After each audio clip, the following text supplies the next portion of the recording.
Bonjour à tous et bienvenue pour une nouvelle vidéo Marprod. Je me trouve actuellement en face du double mixte, juste à l'entrée pour la 14e édition de Octogone. On va tout de suite aller voir ce que donne cette convention. C'est 3 jours non-stop, pour rappel ça commence le vendredi et ça ne ferme pas avant le dimanche soir.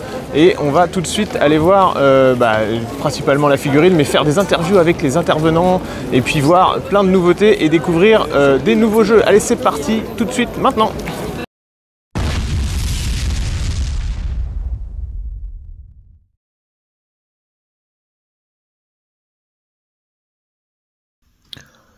Alors on rentre ensemble sur le festival, on est ici à l'entrée, là où les accueils vous répartissent en fonction de vos billets. Donc là c'est le premier espace au premier étage, enfin au rez-de-chaussée. Donc pour rappel on est sur 10 000 m² d'exposition, enfin de stands de jeux, de tables de jeux et puis d'initiation et de créateurs. Il y a 5 000 m² en bas, 5 000 m² en haut. Et puis ici au rez-de-chaussée on est généralement sur l'espace où se trouve le pôle figurine. Là donc vous voyez les tables de jeux avec les premiers éditeurs qui font des initiations pour les gens, tout est gratuit une fois que vous êtes rentré avec votre billet. Vous demandez simplement à occuper une table et puis vous pouvez découvrir plein de nouveaux jeux. Sur la droite, une des buvettes du festival, et puis on va tranquillement aller retrouver quelqu'un qui va nous parler des différents pôles. Alors, salut, on se retrouve avec Lucie. Comment on te présente en fait? Parce que du coup, est-ce que c'est Lucie la responsable du pôle conférence? Est-ce que c'est Lucie la responsable communication de la Fagira? Je ne sais pas, j'ai plusieurs casquettes là sur le... Ou est-ce que c'est Lucie Loki Gaming? Il faut le dire. Ouais, exactement. Voilà. Lucie, on peut me retrouver sur Instagram, Lucie Loki Gaming. Voilà, ici je suis là en tant que responsable du pôle conférence. Ouais. Donc voilà, on essaye de prévoir le planning un petit peu en amont, on fait la coordination des invités, etc. Ouais. J'ai donné un petit coup de main à la communication aussi cette année. Écoute, je crois que t'es monté de niveau. À chaque fois, quand on voit des bénévoles volontaires, on se dit tiens, on va lui demander. Et puis moi ça m'amuse beaucoup, j'adore ce festival. Alors est-ce que tu peux nous parler des différents pôles qu'il y a à l'intérieur d'Octogone, vite fait? Alors il y a beaucoup de pôles, il y a 9 pôles ludiques, il y a le pôle plateau, il y a le pôle jeu de rôle, il y a le pôle imaginaire, il y a le pôle conférence, évidemment, tu connais bien le pôle figurine que tu connais encore mieux. Oui. On a le pôle cartes, cartes à jouer. On a le pôle famille aussi où il y a les plus petits qui peuvent s'amuser un petit peu. J'ai fait tomber mes lunettes, mais c'est pas très grave. On a le pôle GN, le pôle escape game, et j'espère que j'en oublie pas. Non, je pense pas, mais... Le pôle, si, un pôle qui me tient à cœur, que j'aime beaucoup, c'est le pôle déficient visuel. D'accord, oui. Qui est top. Avec des jeux adaptés pour... Exactement, il y a le Quarto version Access. D'accord. Moi qui suis assez fan de cette gamme de chez Gigamic, là il y a la version Access avec le bandeau pour voir un peu se mettre dans la peau, tout ce qui est un peu diversité dans le jeu de société, moi ça m'a beaucoup plu. Ouais. Est-ce qu'on a une idée d'un peu le nombre de personnes qu'il y a eu? Moi j'ai l'impression qu'il y avait énormément de monde cette année. Alors pour l'instant j'ai pas de chiffres. Pas de chiffres je sais que l'année dernière on avait battu un record d'affluence, on était à peu près 12 000. Ouais. Et là clairement on est beaucoup plus nombreux que l'année dernière. Donc vraiment j'ai hâte d'avoir les chiffres, de savoir comment ça s'est déroulé aujourd'hui. Surtout le samedi, ça a été vraiment particulièrement... il y a eu beaucoup d'affluence. Aujourd'hui, c'est un petit peu plus, si j'ose dire, calme, parce que calme, ça ne l'est pas. Ouais. Mais voilà, on pouvait un petit peu plus facilement trouver des tables pour jouer, donc c'était assez agréable aussi. On peut rappeler quand même un grand merci à tous les bénévoles, parce que évidemment, l'événement n'est pas un événement professionnel, c'est un événement associatif. On ne rappelle jamais assez, on en reparlait avec d'autres orgas et puis avec des invités aussi également. C'est un événement qui repose 100% sur les bénévoles en fait. Ouais, voilà, c'est ça. Et c'est ce qui fait un petit peu aussi la patte de l'événement, la beauté de l'événement. C'est vraiment une convention pour et par les passionnés. Un regroupement d'assauts sous la bannière de la Fagira, en fait, plusieurs assos qui s'aident et s'entraident. Exactement, et pour ça qu'on voit vraiment les différents pôles, c'est presque plusieurs petites conventions au sein d'une même grande convention. Ouais. Donc vraiment ça permet de découvrir, quand on est fan de jeux de plateau, de découvrir le jeu de rôle. Il y a eu une conférence d'ailleurs à laquelle tu as participé sur le jeu de figurines comme une passerelle pour le jeu de rôle. Et en fait on peut dire ça sur pas mal de pôles comme ça qui se recoupent. Ouais. Et ça fait passer de l'un à l'autre et on fait des belles rencontres aussi surtout. Voilà. Mais en tout cas merci à toi pour ton temps et puis je sais que tu es très occupé alors je te libère. On va aller sur la remise du prix. La remise du prix Octogone, ouais. Prix du public d'ailleurs. Donc sachant que le public peut venir voter et gagner des cadeaux aussi. Ah super. On va voir qui a gagné le gros lot cette année. Top. Et ben voilà, merci à toi, à bientôt, peut-être à l'année prochaine. Et ben sûrement déjà l'année prochaine et on espère avant aussi. Ouais, ok. Salut. Bye bye. Alors, petite vue de l'espace duo avec donc la foule qui est en train de se masser autour des différents stands. Alors, je n'ai pas filmé tous les récompensés, mais ici vous avez un petit aperçu du prix Octogone, qui est donc le principe de la convention, qui fait voter à la fois des parrains et marraines professionnels qui ont testé les jeux de rôle et tout ça, et puis ensuite qui fait voter également le public pour décider des jeux récompensés sur cette année. Donc on avait ici Avatar, le jeu de rôle, et puis Fabula Ultima, et il y en aura d'autres bien sûr que je vous mettrai en description. On est sur le stand de Dead Crow, l'éditeur de Inachevé, avec Loïc Musy. Bonjour. Et bah alors, l'idée c'est de faire une petite interview. Présente-toi en 2 mots.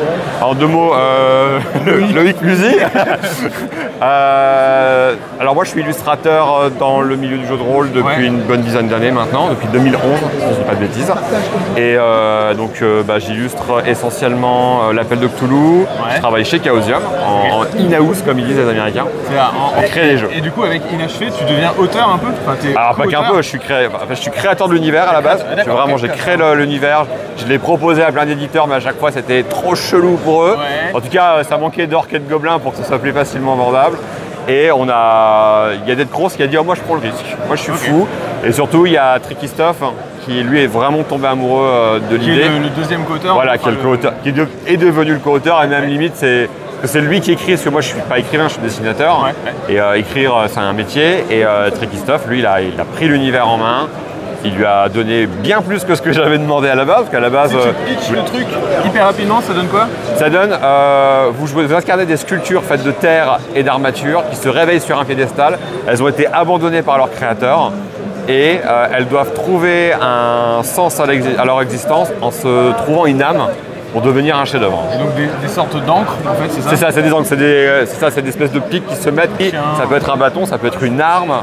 Tu sais, c'est la fable de avec un bâton, avec un marteau, tu peux construire une maison ou fracasser le crâne de quelqu'un. C'est des œuvres inachevées qui veulent devenir des chefs-d'œuvre. C'est ça. Dans un monde onirique. Alors Tricky le vend comme c'est des artistes qui ont eu qui sont tellement forts, qui ont tellement d'inspiration que ça a généré un monde imaginaire dans lequel la création qu'ils ont décidé de ne pas terminer prenne vie. Ils ont abandonné un monde, mais ce monde a pris vie derrière. C'est ça, en fait c'est une énorme bac avec du sable. Le monde où ils sont est inachevé aussi, en gros. En gros, il faut imaginer que l'architecture, c'est des œuvres d'architectes abandonnés. Donc tu as des escaliers de travers, tu as des blocs de béton, là ça se voit peut-être un petit peu, mais les piédestaux en fait sont des espèces de gros blocs de béton avec des tiges qui sortent avec l'armature. Enfin, tout est inachevé. En parlant figurine, je ne sais pas si c'est loin d'être un chef-d'œuvre, mais j'avais amené un truc et du coup je voulais te filer ça. Alors je sais pas si... Alors je l'ai vu avant, du coup, mais je sais pas si on peut le dire, je suis très ému. Deux fois l'interview, c'est ça. Il n'y a pas eu de son, donc mais ouais. Franchement, merci. Du coup, tu as repris une des cartes qu'il y a dans le jeu. Tes illustrations, c'est ça. Un peu modifié, mais ouais. Que je vais peindre. Je vais peindre, je vais me faire plaisir. Ou je la laisse inachevée sur son piédestal et on la laisse vivre sa vie. Vraiment, merci à toi. Vraiment. Gamble Tabletop, c'est pas sur Kickstarter. Et vous pouvez télécharger le livre d'initiation. Donc allez voir, il y a tous les liens en description et allez soutenir le projet. Il reste encore des jours au moment où cette vidéo sort. 35 là actuellement. Au moment où la vidéo va sortir, je sais pas. Ouais, mais on a fait. Super, merci à toi pour ton temps. Je te retiens pas plus longtemps parce que j'imagine que tu as des dédicaces à faire en plus. Donc... Visiblement, oui. Bon, écoute, merci beaucoup. Merci à toi et merci pour la figurine. Tu veux de la figurine. Je vais la peindre. Je vais la peindre. Merci. Allez. Alors après cette interview, on repart en bas pour retrouver le fameux pôle figurine, celui qui nous intéresse ici sur cette chaîne.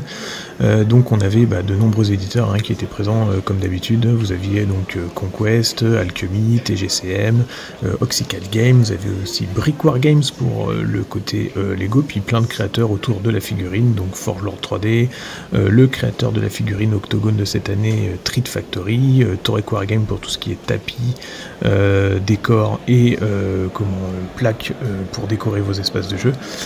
J'en passe.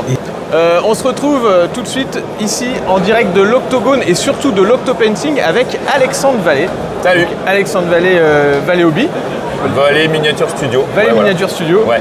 Et cette année, tu récupères l'organisation de tout l'Octopainting. C'était une charge un peu... Waouh. Ouais, c'était un peu la pression pour moi parce que du coup, je suis plus le mec normalement qui fait le règlement. Ouais, c'est ça. Je m'occupe un peu au début du jury, puis maintenant du recrutement. Ouais. Et là, c'est vrai que j'ai vu que Julien n'est pas là cette année. C'était soit on le faisait pas, soit moi et Yanis ont récupéré le truc. Donc on s'est dit, allez go. Ouais, ça aurait été dommage de pas le faire. Surtout que l'événement aussi. Donc, t'as combien de participants cette année, on est à 166, je crois. 166 en inscription. En participants. En participants, parce que du coup, en pièces, ça fait... on n'a pas compté, c'est monstrueux. C'est monstrueux, c'est monstrueux. Ça double par rapport à l'année dernière ou Alors l'année dernière, on avait déjà quand même pas mal pété les scores, parce qu'on était à 110 inscrits, 110 participants. Cette année, on est à 166. Il faut dire qu'il y a 2-3 ans, on était à peine à 70. Ça a explosé vraiment l'année dernière, et là, on sent que le concours, il fait que monter. Le niveau, il est fou. Ça fait un peu flipper pour l'année prochaine. C'est ça. C'est qu'en fait, on a limite... on sent que vous n'avez pas trop de place. Là, on va demander plus. Ça commence à être compliqué au niveau vitrine aussi. Les vitrines, on aurait pu prendre plus.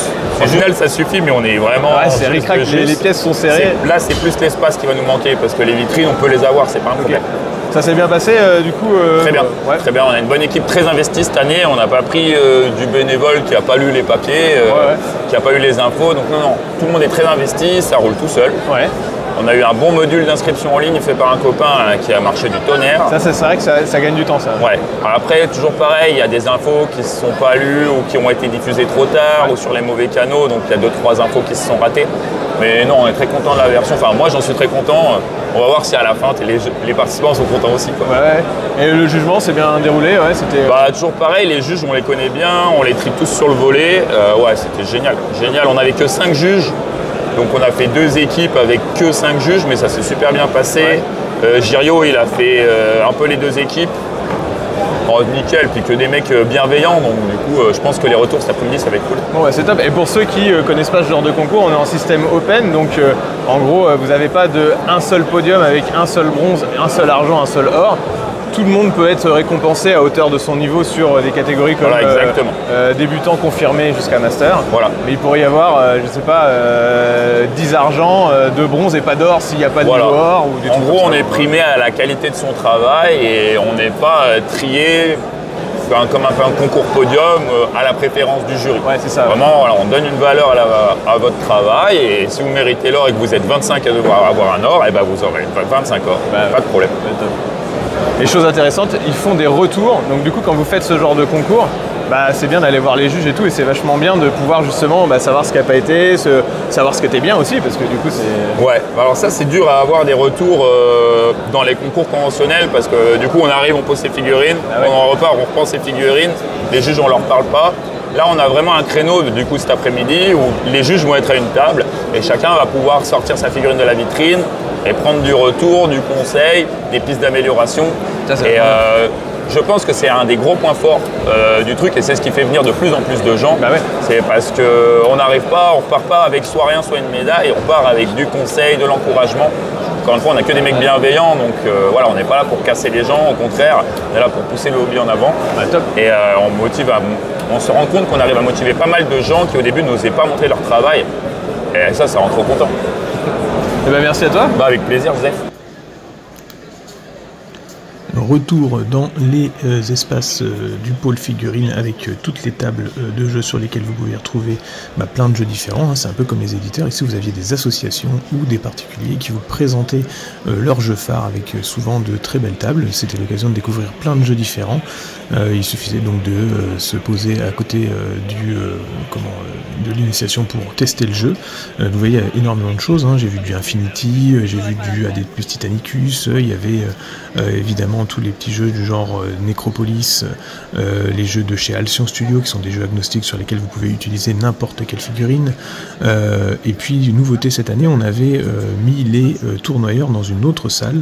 On va tout de suite aller voir donc, du côté de la salle où se déroulait un gros tournoi 40K ainsi qu'un tournoi de cartes. Donc ça, c'était une nouvelle salle, donc un nouvel espace. On était finalement au-dessus des 10 000 m² parce que ça faisait quand même une 3e salle dans laquelle étaient organisés les tournois. Donc ici, du Warhammer 40 000 et du Age of Sigmar. départ, sur ma foi des tables qui étaient très correctes pour du gros tournoi, même s'il restait évidemment des tournois, enfin des quelques décors de type ETC non peint, comme ceux que je déteste et vous le savez bien. Mais sinon, on avait des très belles tables ici sur ce tournoi, donc c'était un petit peu à l'écart de la convention, et puis évidemment c'était organisé par Lyon Wargame, le club de jeu principal de Lyon. Donc, pour rappel, toutes ces manifestations, toutes ces mini-conventions au sein d'Octogone sont organisées par différentes associations. Et donc je vous laisse sur la fin de cette vidéo avec des différents visuels sur les tables les plus jolies que j'ai pu trouver au sein de la convention, et je vous fais la petite conclusion juste après.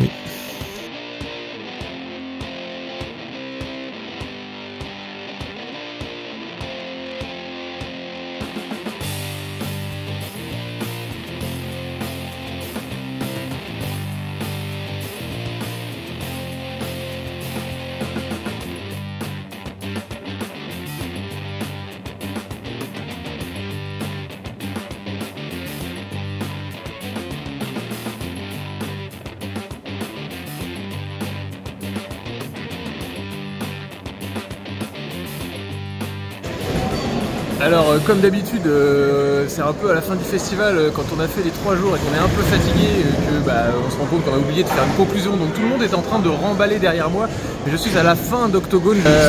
J'espère que vous avez apprécié cette vidéo, n'hésitez pas à franchement aller à cette convention, parce que c'est vraiment énorme comme truc. Ça va être amené à changer forcément parce que ils ne font sans cesse que repousser les limites du lieu où ils sont, et puis accueillir de nouvelles personnes. Je n'ai pas les chiffres aujourd'hui, mais c'est sûr qu'ils ont fait plus que l'année dernière. Donc voilà, il y a plein de choses à voir, il y a plein de choses à découvrir.